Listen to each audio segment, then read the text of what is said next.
Yo, this is Rampantilla already, the DJ already. Mawulire gannaku kusaidia omukyala TikToker amanyiddwa nga Agatha wamu ne famire ye n'ab'emikwano oluvannyuma lw'okuba nti maama we amaze nassa omukka ogw'enkomerero. Maama abadde ajjanjabibwa mu ddwaliro e Luwaga era nga abadde n'obuzibu ku kibumba. Byonna abasinga obungi muzze mu biraba mu interviews ez'enjawulo. Kitalo nnyo kitalo ddala, Mungu abagumye mwena. Ate ne maama amuwummuza emirembe n'omwoyo gwe agulamuze kisa. Kupijje kwoli omulungi atumbudde kasubireti oli bulungi na wosinzide nkwanirizaako mu dakiika eno yennyina bwentyo ne ntwala omukisa guno okwebaza gyonna gy'otuusako engalo awo wosinzidde. Akabenjedde kabusa kagudde ku luguudo olutanaba kutegerekeka, abantu abawerako ddala babadde munda era ng'emmotoka yeefudde. Kino ne kireetera abatuuze abazze okuyamba okwesanga nga balina okutima emmotoka okusobola okutaasa obulamu bw'abantu.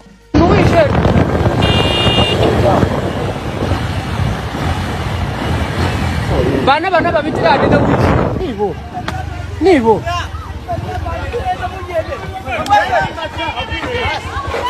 Kaswe. Mureka maizi. Wewe mletembe tole mu banu. Ni banu. Kaiwa. Muleta kayemba izi. Ali mundu oyo. Mutole kayemba izi.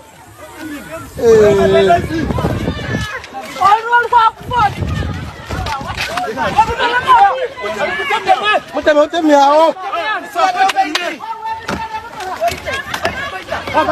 Wewe mleta alikuwa odi. wewe mzayo. Atebe saidanu. Hao. Atamanu. Wewe.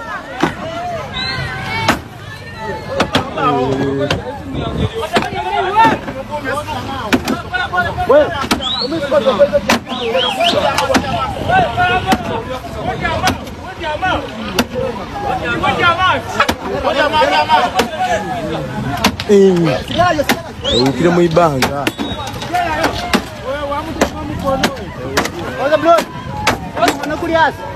Amukola kulyasi. Wala kodi. Oya kwa mutemoyo.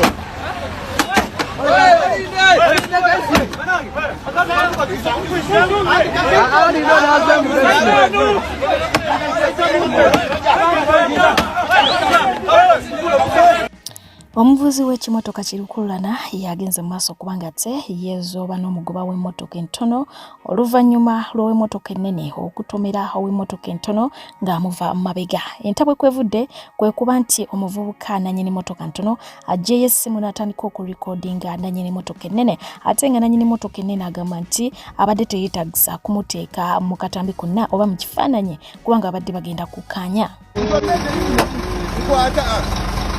Ukani wale kwa komete segani gato nkwate kifana kikasha sika wale komete lewe bansure sejakusasura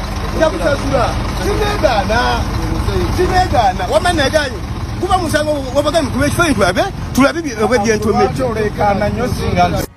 Emabega kawa ng'ensonga za DNA ezikutakate wansi ne waggulu waliwo omukyala yavaayo n'asaba abaami okukomya omuze gw'okutwala abaana baabwe ku DNA nti lwa nsonga ate waliwo n'abakyala be babbako abaana mu malwaliro ne babawa abaana abatali baabwe. Olunaku olwaleero abantu babiri be bakwatiddwa, abakyala nga bagezaako okubba omwana mu ddwaliro ekkulu e Mbale wabula nga omu akiguddeko bubi nnyo. Ayimuke mu maaso. Hey, atala kuendelea ngoyo.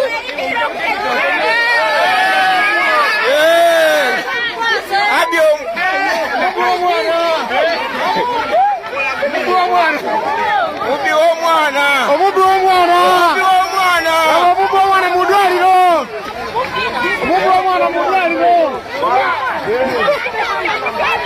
Omubu omwana mudwani omwana. Omukuba.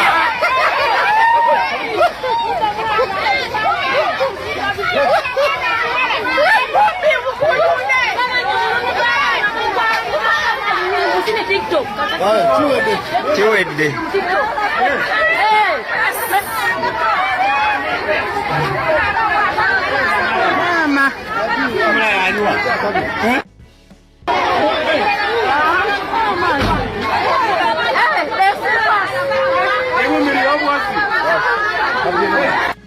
Songa ate ye omukyala agamba nti akadde konna agenda kwejjambula mu bwensi eno olw'embeera okumusukkirako bukyanga azaalibwa okutuuka wano ng'agamba nti alaba bizibu byereere oluvannyuma lwa famire ye okuba ng'ate yamufuukira akayinja okuviira ddala ku mulembe gwa maama we.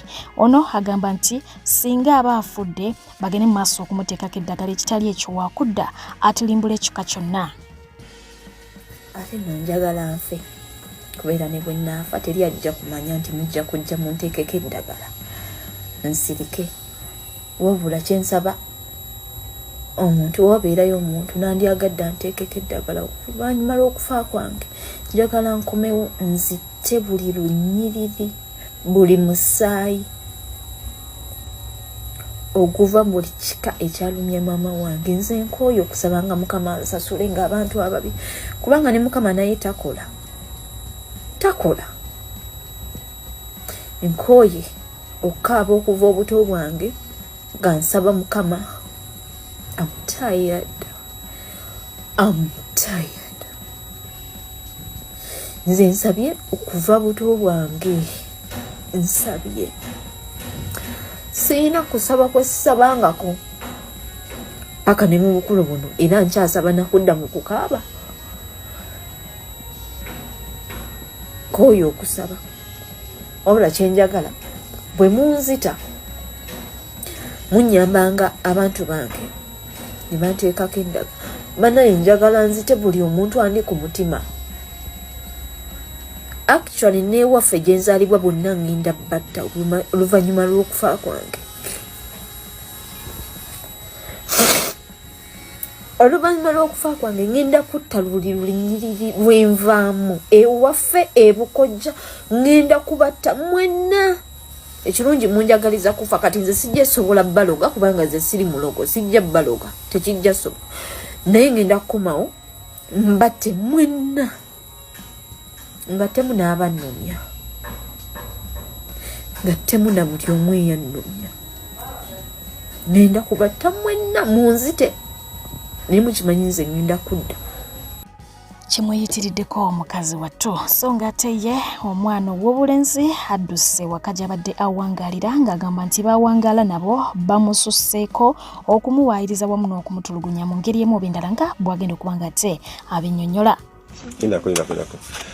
Soko mbeko yabadongamba kiki ekikuddusa waka Ekinziruse waka yogera nnyo ekinziruse waka kunkubira ewatali nsonga kugamba nti nebaka ku muganda wange ng'ekintu sikikolangako genda maaso bankuba kiboko ku bususu banteeka bankuba kiboko ku bususu ne banteeka kamulali mu bususu ne bazyamu engoye ne bankuba kiboko ne bansiimuza ennyumba yonna nga sambadde lugoye na lumu ne bannimisa wano wonna ne nnima eri yonna ku gundi ku boundary nga ndi omuntu ogwo omu.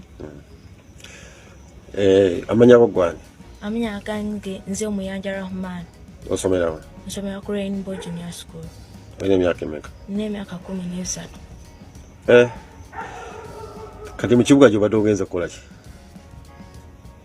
Obadde odduse waka? Mbadde nziruseewo obuddusi kuba ne leero kibadde kigenda beerawo ng'era nga bwe kibeera bulijjo. Kati omuzze wano maama wo n'agaana okuggulawo? Tumukubidde tukubye akadaaganya okuggulawo. Yanzaalira ddala. Ziri saameka mbulyeko ziri saamekaawo kati? Saameka? Laga amataala gajjeeko. Saa 8:5 5:8. Nze ndi wano Defense Masooli. Omwana waliwo maboda yamulonze mu kibuga. Weda jam ekifo kyalina okujjamu nga kimubuze. Naye essaawa nga muzirabi saa 8. Kakati omukyalo ono aba aganye okuggulawo. Tugenda ssala amagezi amalala. Ettala zijjako nga bwazizzaako nga bwazizzaako.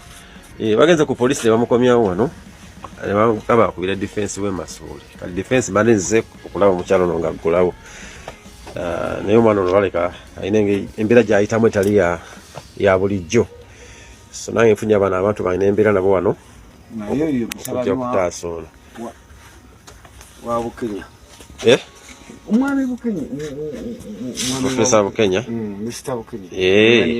Kale kati katulabe ekigenda mu maaso omukyala ettala azijjako nga bwazizaako amasimu agajjeeko basoose ne boogerako naye kaakati wabanga agaanye tugenda kulaba ekinaddako ekinaakolebwa.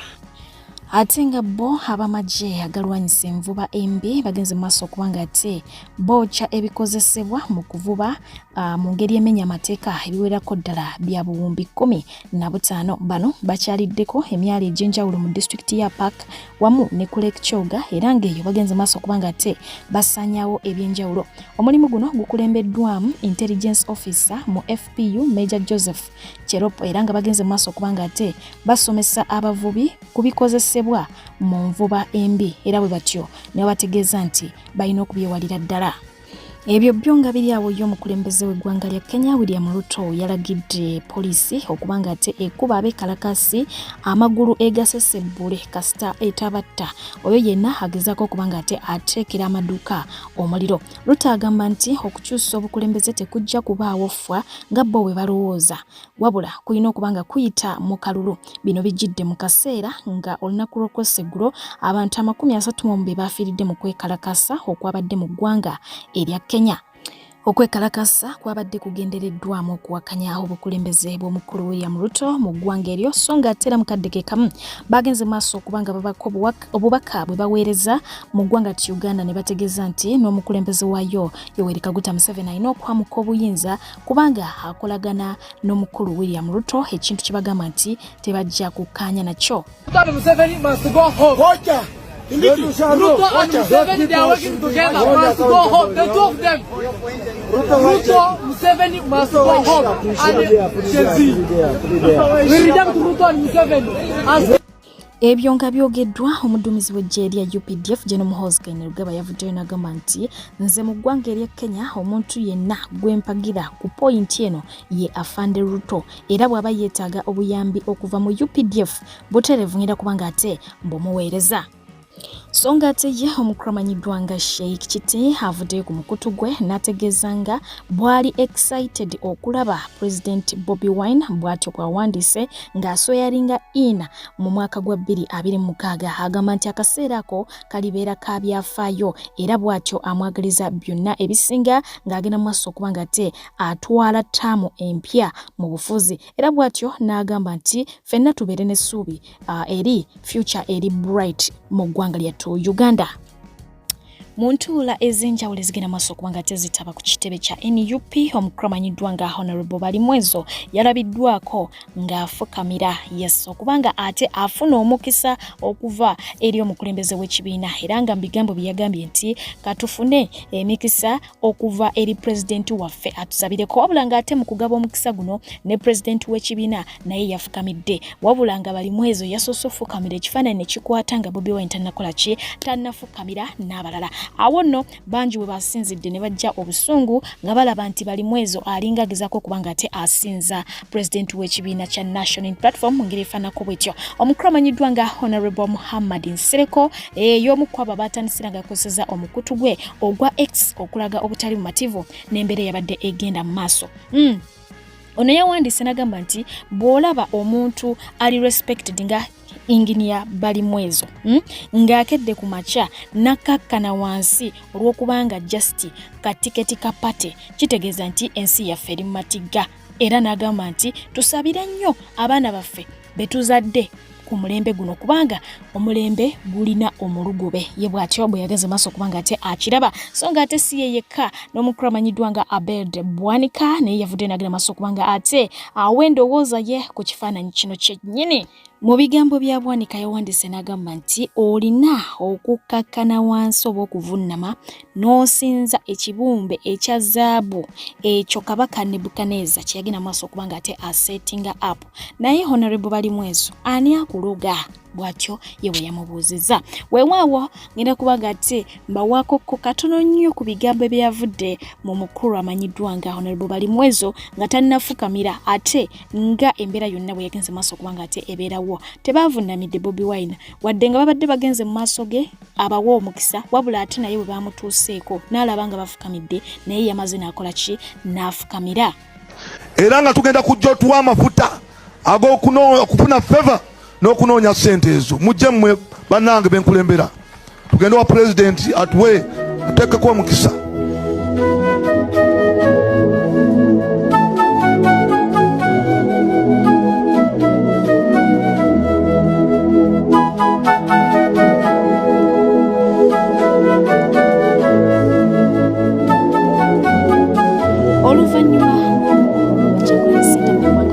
Boycottinga iPod bino bye bimu ku birowoozo ebyavudde mu bawagizi b'ekibiina kye. Boy njagala okubemu akafaananyi nga pulezidenti waffe ow'ekitiibwa His Excellency Robert Sentamu Kyagulanyi Mitembo naye ng'atudde mu katebe awo nga simanyi iPod egenda mu maaso bali mu lukiiko ne nakyemalira. Njagala osirikirire bw'otyo mbuulire amawulire singa googera kyeyeewammwe. Nze ku kyemmanyi ssaawa zino aba ADF singa baatuuzizza dda press conference aba PPF Nsereko abanyampi bonna Gashumba abadde agenda ssaba program kuva ku makya paka lwaggulo okitegeera lw'omusana abanyampi bonna nga bw'obamanyi. Boy ebadde genda kuba holiday mu ggwanga Uganda ekyo Museveni kyayagala talina kyayagala. Museveni tebateesa naye okitegeera yayagala just kifaananyi ng'ali ne pulezidenti waffe kati abanyampi be bamukomba bokisi be bagukume naye boy kibatuddemu okitegeera. Ebigendererwa byammwe tubimanyi tuteesa ki? Ekitwagala okuteesa ne Museveni kiri kimu ofuluma ssaawa mmeka wapaakinze ebintu by'omu State House mazima ne bannange ne bafuna kyansi eyo n'atuulako awo. Simanyi nakumanya golooza amawulire gandibadde gatyeyewamu. Ebyo nga biri awo bo bannayuganda abawangaalira e Boston bagenze maaso kubanga ate bakoowola bannayuganda nti bagenda kubeera ne convention ey'omwaka 2025 era bwe batyo babakoowodde nti mwenna abanaabasobodde mubeere nga ate mubeegattako bulambalamba. Power. People power. NUP. Everywhere. And everywhere. NUP. Dear the whole world and the Boston community, the whole US chapters, we invite you to the Boston 2025 convention. Thank you. Abanyayuganda mwena tubashaba ngu mwija convention yitu ya Boston neza kuberuho ebiro mushanju okike 10 Boston mu kwezi kwa 8 mwena mwije nza kubakira. Baba bani bamayi mweze mu convention yife mwanyara nabi. Dopalana Ponditai convention yang tinate pale. Watu wote na viongozi tunawakaribisha kwa convention yetu. Asanteni sana. Hi everyone, we welcome you to the New Boston Convention 2025. Come on, come on. Walwongo Winnie Convention Mawani Ma 2025 in Boston. See you then. Banna Uganda mwenna abawangalira mu diaspora na nemikwano gyaffe mwenna tubaniriza tubayita ku convention ya 2025 je tuliko kati. Thank you. Mwebale nnyo mwebale. Baganda baife ba mama ni baba muide mwena mu convention yaife guno omwaka 2025 toyanziza ino. People power. Our power. Our power. People power. NUP. Everywhere. And everywhere. NUP. Bingo. Thank you. Akatsambi kano kagenza maaso kubanga ate kagoyinga viral oluvannyuma lw'omukulu Yoweri Kaguta Museveni ng'agenda maaso kubanga ate ayitaayitako mu bantu be n'agwa ku mwami yabadde akuba amataffaali n'amubuuzaamuko ebibuuzo ebitonotono. Bangi bagenza maaso kubanga bagamba nti muzeeyo no musiru, muzeeyo n'alifa obwavu, muzeeyo afunye omukisa atagukozeza bla bla bla. Olw'ensonga nti tebaalabye bbaasa ekola ki emukwasibwa kubanga bye baamubuuzizza yabyanukuzza mazima n'ategeeza nga bwakozesebwa ate era bwasasulwa era omwezi we guggwako afunayo enkaaga. Muzeeyi kye yagambye nti awo oba toli wabi oba toli bubi nnyo, so bw'atyo n'akola ki n'amulekaawo. Bangi bagamba nti yandibadde oba oli awo alimba asobole okuba nga afunayo ku kibaasa, naye ng'omanyi waliyo abantu abakyali abantu balamu nga ye omulugube tagulina nga wadde mwavu mumativu mu mbeera yonna mwayita ng'afuna akasente ke.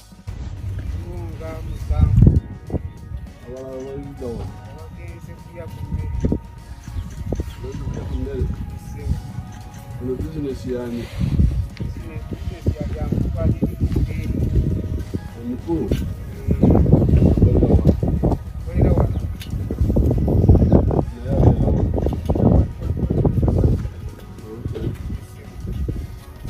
kati business etambula etya bani abagula amatoffaali bani baveeyo eyo mutawulire bajja bagula gwe bakuzaala wa Banzala Nasaka. Kati uno mugazi abasasula. Yatusasula. Omwezi. Atusasula lunaku. Lunaku. Neka. Tuwaye. Emitwalo ebiri. Tumuli bibiri. Ennaku z'omwezi 10 z'emitwalo abiri. Omwezi z'emitwalo enkaaga. Basi tambulira awo.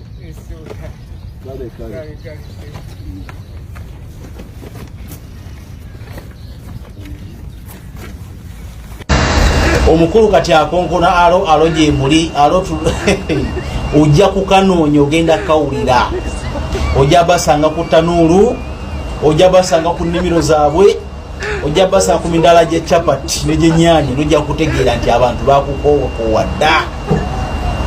Emyaka 40 ng'ofuga abantu wabalimbalimba miji ekinaana balikadde baabwe, kati abantu bali mu kumiitinga abo bazzukulu abasinga baana baabo abayita abalwanyi. Tewalimbalimba mu nsiko z'erwoyo n'obaliira ente zaabwe n'obaliira embuzi zaabwe. Gwe Museveni oli mu kugenda bali mu nnaku yaabwe, omuntu ali ku ttanuulu ya bulooka anoonya mmere ya leero opaakinga biggunda agamotoka gomba ogenda omukonkona halo yenze Museveni onzijjukira jjano mu gy'ekinaana nga nkugamba tugende mu ttabaalo. Kakati okomawo emyaka 40 okomawo, oyagala ki mu bantu? Ogenda basa ku midaala gy'ennyaanya, ojja basa ku mmindo, kati ogenda bakonkona njukunju. Eyo njukunju tekyakola, futusubbizi tekyakola, abantu bakukoowa dda. Ne bw'onagenda ne bw'onakola otya esente ogenza okukizula nti tezikola, amagye tegakola. Kati bakonkona njukunju. Ani ali amanyi nti Museveni asobola okusanga ku nnimiro yo awo ng'olima? Ne wallahi bilahi tallahi omukisa ne gunkwatako Museveni n'osanga nga ndi mu nnimiro yange, n'ojja mbunsaba kalulu, ojja kuntegeera akanvaamu. Peace.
Nengate bo aba Molden International Labour Consultants bavuddeyo kubanga ate bakutegeeza nti kampuni bwaguuga okuva mu UAE yeetaaga bacleaners ab'obulenzi oba abaami mwanattu nga mwanattu bano bagenda kubanga ate bakola interviews ennaku z'omwezi nga 2 omwezi guno gwennyini gendayo okole interviews ate nga mukadde ke kamu visa zaabwe zigenda kubanga zifuluma mu bbanga lya wiiki emu cause obwetaavu bwamangu ddala.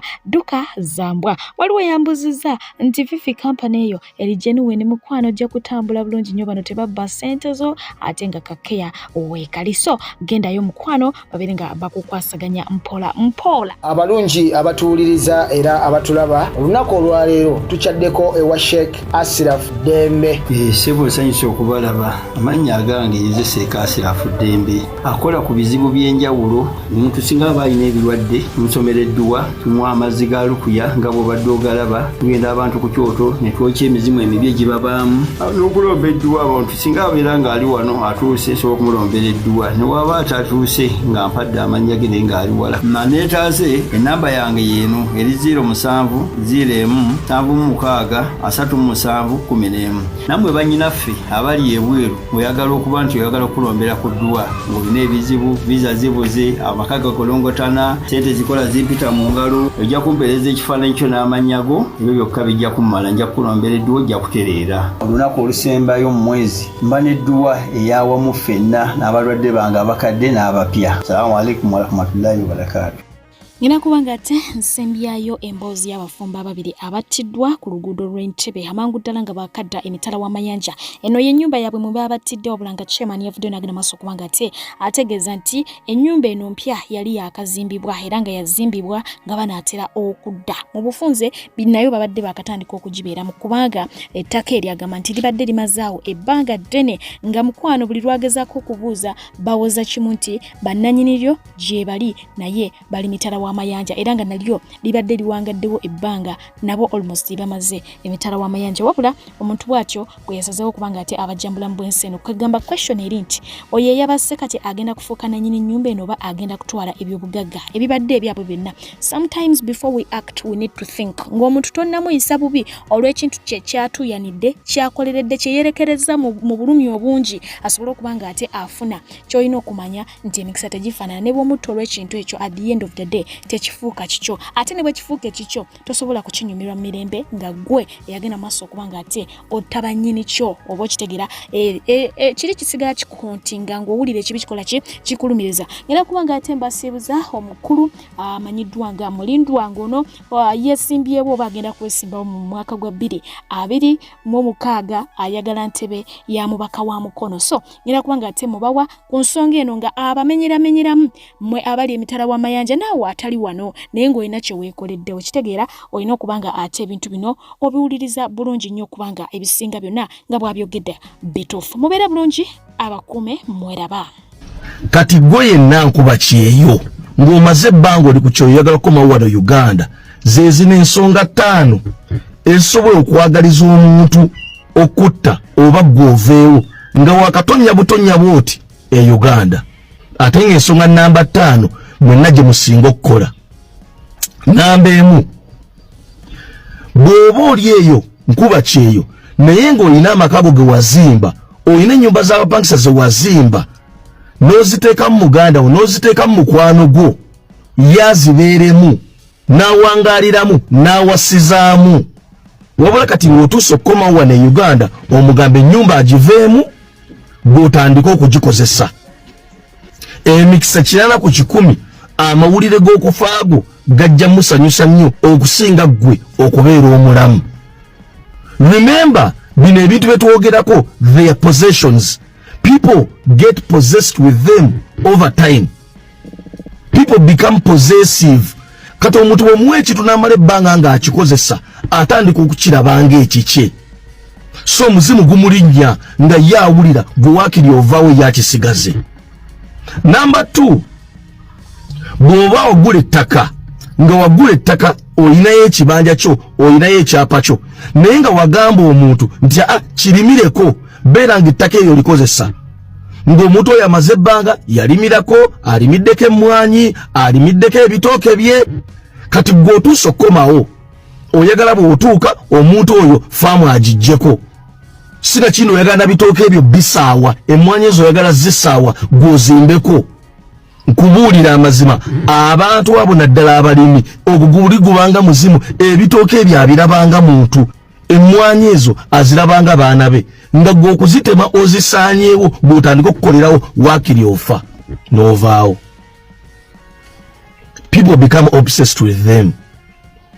Namba 3 gwe bw'oba oli eyo nga wakeera ku makya n'otandika omulimu gw'okulunda ente okulunda embuzi ng'olinayo baganda bo oba mikwano gyo nga babadde bakulundira watandika n'embuzi 5 kati bakugamba embuzi ziri 50 nga wabagamba dda mulunde nze ngenda kuba mbaweereza eddagala zekyejjenjagala just ente zange zimultiplying embuzi zange zimultiplying amata agavaamu mmwe munywe mutunde. Emikisa mingi nnyo wootuuka okukomerawo wano e Uganda embuzi wadde bagamba mbuziweza 50 ebiseera ebisinga zibeera embuzi 10 oba 7 zibeera ente 10 oba 7. Ekyokubiri bwe ziba 50 oli aba takyayagala zikuwa ng'ayagala ye waakiri azisigaze sente z'abadde afunamu takikkiriza nti nno kati zigenda kuddawo. Ebbanga lyamala ng'alunda atandika ebisolo ebyo obikolako omukwana abimanyi by name babituuma n'amannya biba bibye. Nkubuulira amazima muganda wange ogenda kudda e Uganda nga bakwagaliza kufa. Mwetereza ekisa ekingi kissa. People become obsessed with these animals, with these possessions. Naye ng'ate ggwe abibalekera gwe kazaala bulwa. Namba 4 gwe bw'oba okimanyi nti wakeera ku makya muganda oba mukwano gwo n'akugulira ettaka n'akugulira ennyumba ng'eri mu mannya ge naye nga wakibala nti nze bwe nadda e Uganda tugenda kutola ne muganda wange tugenda tutola ne mukwano gwange ono tukyusa amanya gadde mugange nkubuulira amazima ennaku ezonga wakakomawo e Uganda beera mwegendereza kubanga ebirooto omuntu byatandika okukuba ng'ekyapa ekyo kiri mu mannya ge ng'ennyumba eyo eri mu mannya ge nkubuulira amazima bwe waakiri ovaawo ye n'abisigaza. People get obsessed with time. Ekisemberayo ddala namba 5 ate nga bangi nnyo mu kikola gwe bw'oba okimanyi nti no wagulayo kapekiko wagula emmotoka Sinakindi muganda we yagiggulira n'ogimulekera nti beera ng'ovuga givuga oginkuumire mubirabanga obuntu obutono niwo ne Uganda omuntu okutta kakadde kamu mitwalo 5 kati omuntu bw'amala ebbanga ng'alina emmotoka eyo buli omu n'akitegeera ati omwami oyo yeevuga omukyalo oyo yeevuga gw'okukomawo yejjeko emmotoka eyo agikuddize omuntu awulira ng'ayagala oveewo wakiri yagisigaze ebyobugagga ebimu birabanga ebitono nga muli ebweru naye amazima biba binene ku bantu abamu buba bulamu bwabwe kati ate gwe n'omukemekereza n'okimuwa yabeere nakyo kyova olaba abagagga abasinga emmotoka ebeera mu garagi n'agamba omukozi onaagibugumyangamu buli wiiki omala ogijjeko ettaka lye lyaguze agamba akalibeerewaawo n'alyetolozaako sseŋŋenge ne likola ekibira naye oba weewaze bingi. Omuntu agula ennyumba ye n'agamba ennyumba yange kebeerewaawo wakiri n'asasula baasikaali buli mwezi abagenda ng'ogikuuma nga n'asikaali tagisulamu munda wabula wazimba wano akayumba wano ku bbalibbali kana ak'abaasikaali ku geeti mwasula yakuumewo. Muganda onakubira essimu n'akugamba munnange sirina wakusula ngira nsulako ekale ewuwo n'omugamba anedda tojja sobola sula wange wabula kwatayo gino emitwalo 10 kwatayo gino emitwalo 2 gakuyambe ku leeti. Temwesembereza ekisa ekingi kissa naye kirinnya ekya Muzeeyi David ne mukyala we Deborah RIP bafiiridde mu mbeera ey'olusaago after so many years of toiling and hard work. They never deserved this, but at least it's a lesson learned to the rest of us.